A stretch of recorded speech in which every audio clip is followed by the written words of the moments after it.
Kim Jong-un hek thorakpaga North Korea na misal amasung nuclear weapon kaya ama lepa leitena test tawkraba matungda maduki pakhum oina South Korea na hausik makhoi su ballistic missile ama test tawkre. South Korea gi nauna test tawkiba ballistic missile adu punna miyang tabinasi hairiba anauba ballistic missile system asigi test asi samudra mayaida adumak pangthokhi.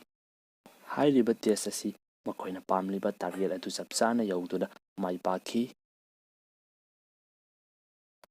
Misal asi samudra gi irol nungdagi submarine amagi mateng lauduna launch tawki asigumlaba submarine dagi nongthakta amasung mafam kayada launch tawba yaba technology asi makoibu counter tawbada yamna waba misal gi technology singni.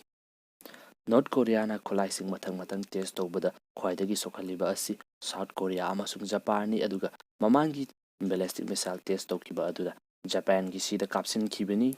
Khwaidagi su hena sokliba Japan asi yaningdaba wahai khara phungdokpa nattara atopa pakum amata piba udri aduga USA amasung atopa country singa North Korea ga ngangkhanaba matamda Japan na marakta changduna animakpu themjinduna da lakhibani.